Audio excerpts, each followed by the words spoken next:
Hey guys, I wanted to do a little bit more explanation on the Lebert training system that we have at the studio. So we now have 5 at the studio. So basically they're for stations.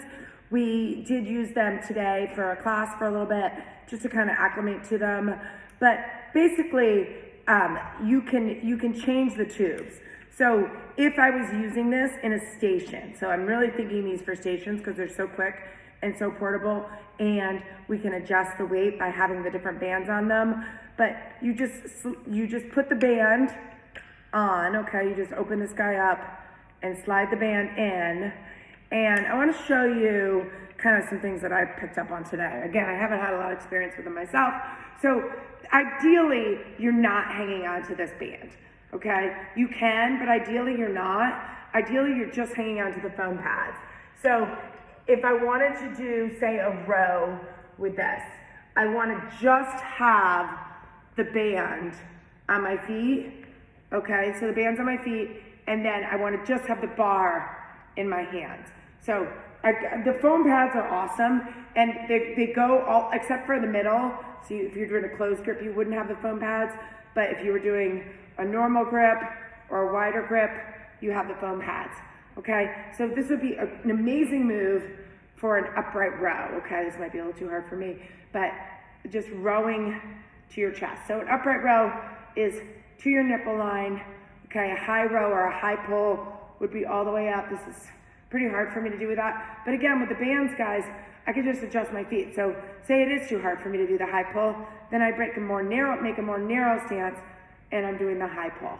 Okay, so the narrow, the upright row, and then the high pull. Okay, say I want to do a bicep curl with this. Might not happen, but I'm going to show you how I can try. Okay, 1 foot, because I'm not going to be able to do 2 feet.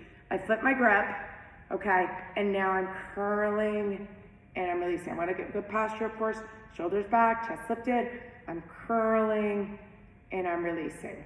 Actually, you could do this with 2 feet. So you kind of got to play with it. Remember, you know your reps, okay? Kelly said 8 reps, or I know I'm doing this for 30 seconds. So I like to go a little bit slower. Okay, I really like to recruit lots of muscle fibers.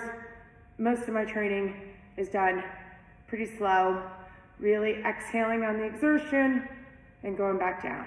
Okay, so this is the black. Another thing that actually is really good with these is rows.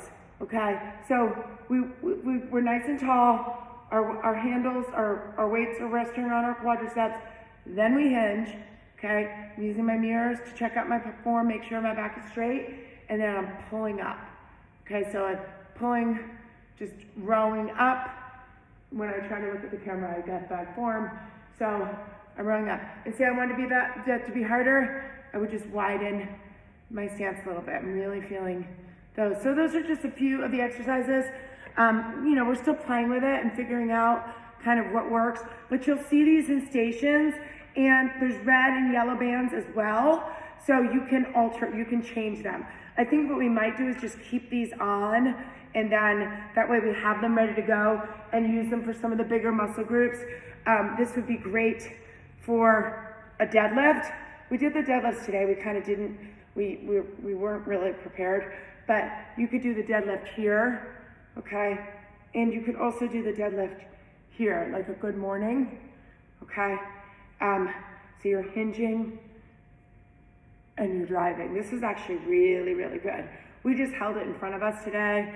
Okay, we're just kind of playing with it. But the beauty of this is there's so many variations of, I'm a little tired because I just did a muscle confusion class. But there's so many variations of how you can make it harder and easier.